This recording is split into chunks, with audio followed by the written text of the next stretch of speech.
guys, what's up? This is Mustang's Boot Guy X1 back to Forza Motorsport 6 with another ridiculous car build with the Chrysler 300 SRT. Now, I've never really seen anybody use this car, and I thought I should give it a try.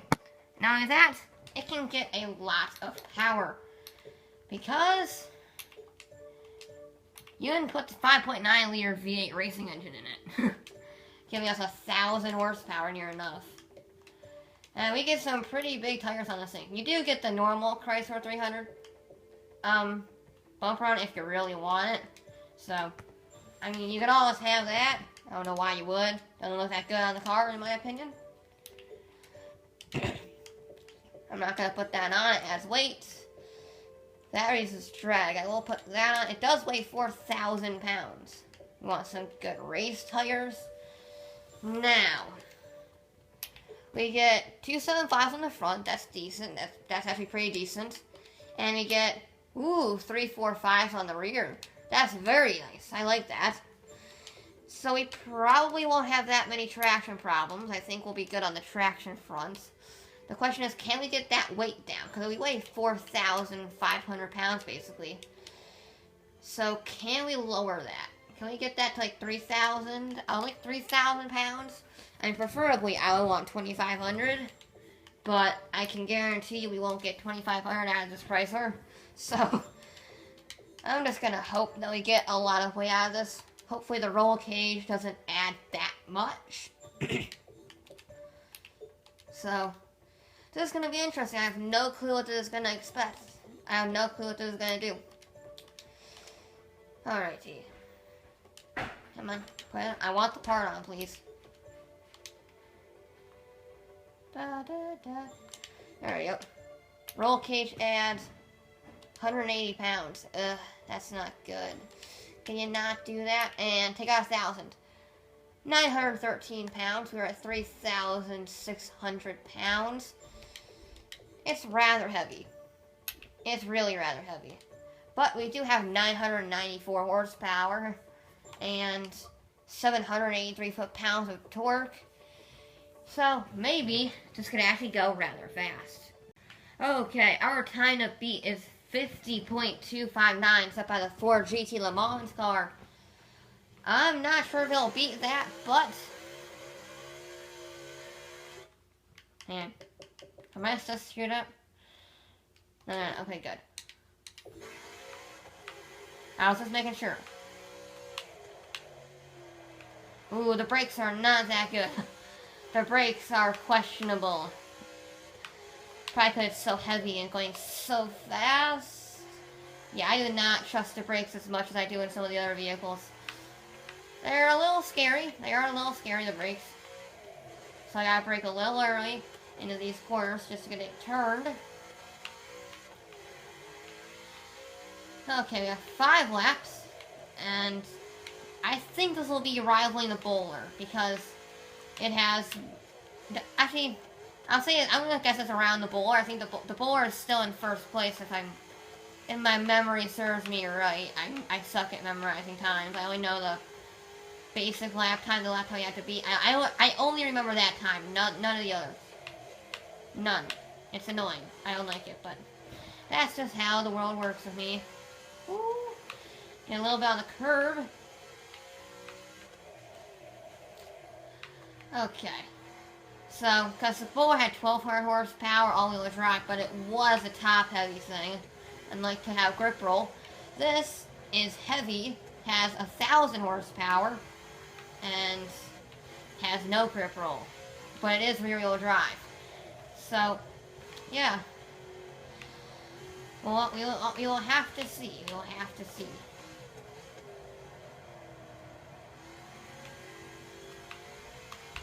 Okay. Okay, Chrysler, how are you gonna do? How fast are you going in a straight line? 150, pretty good. A 52.7. That's right up there at the top of the table. Yeah, that's definitely up there. Oh, we got a little bit of two wheels there. If you could not do that, please. I was complimenting you about not rolling over, but if you're rolling off a curb, that would be unfortunate. When you've done that, we've only had one roll so far in this series, I think. If you don't count the Asetta, I'm not counting the Asetta for the rolling. That was a big slide there if I got in the grass. Because the Asetta is basically just a roll. That's all it does. It goes straight sometimes. It turns even less.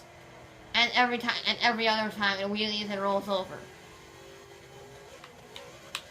Yeah, this run's not going very well. Well, we have 2 more laps to see if we can beat Shaylock 2 seconds. I don't think we will, but you know, I have found time in strange ways, in strange places before. Maybe we can do it again. Ran far deep into that corner, but we did keep it all under control. No major problems.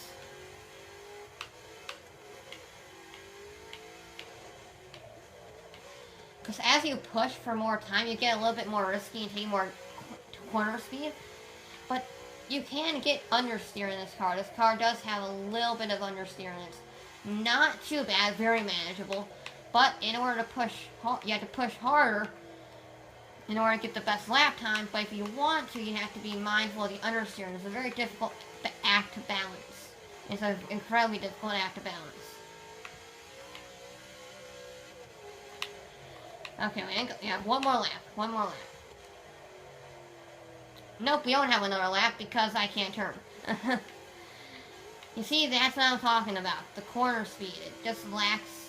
You just can't go as fast as you want to around the corners. And I pushed it a little too hard trying to get that extra couple of tenths of a second off. Shucks. Well, a 52.7 is pretty respectable. That puts it around with the Bowler, the 944, stuff like that. Well, now I want to see if I can roll it. Come on. Hit the curb. Okay, never mind. I missed the curve completely. The inside curve. Okay. I want to try one more thing, which is the rolling on over here.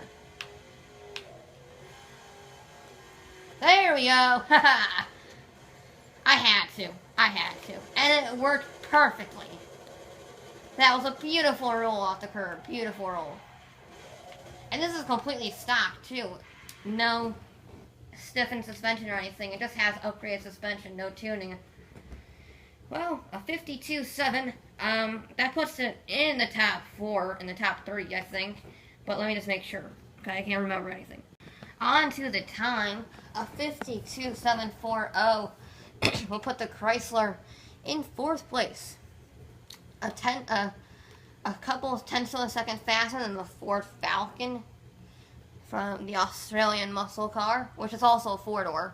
So that's pretty good. However, it is a couple tenths of a second off of the Porsche 718. And it's still a long ways off of the GT. Yeah, pretty good car. Had a little bit of understeer, but no real complaints. You're gonna manage the understeer, except on that last corner right there where I was trying to carry too much speed. But you gotta try. But how will it fare in a straight line? 41.7 miles an hour, so probably 242 since we're going to be going downhill partially. Now, I'm hoping that, and if it does make that speed, it'll put it in 3rd place. However, I'm kind of doubting that, because most vehicles don't actually get up to their top speed on the circuit. It's like a hugely long straight, but it's not infinite. Like, the McLaren can't get up to its 240-something mile an hour top speed, the McLaren P1, or F1, sorry, because it doesn't have a long enough straight. They did that on like a 4-mile long runway. So, yeah. We only have 2 miles, I believe, at Le Mans. And this is with the older layout where they had to ban it because people were going too fast for the cars and they almost died.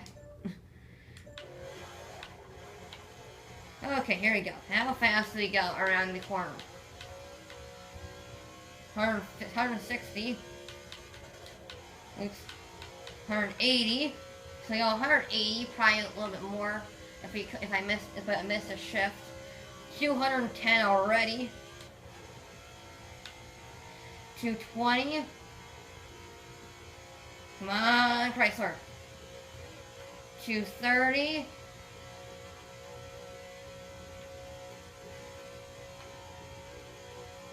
235. Come on, a little bit more. 236, 237. Come on, 238. Three more. Three more. Oh, we're not gonna get it. 238. Turn. That's a little skip on the wall. Well, 238 miles an hour is pretty impressive.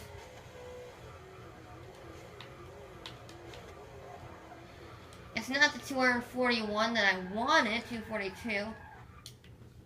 But still, that will still put it in third place. It's a few miles. It is 10 miles an hour down on the 7018. It's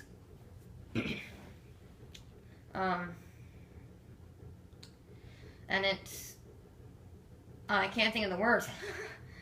It's 6 miles an hour. I'm just gonna give up. It's much faster than the 230 from the 850R and the Mustang, but it is a little bit slower than the 718. Yeah, quite a good car. Good around the track, decent around the track, and pretty fast in a straight line for a 3,600 pound car. Yeah, I'm really quite impressed with this vehicle. But anyway, guys, that's it for this episode of Forza Motorsports. We'll be back with more.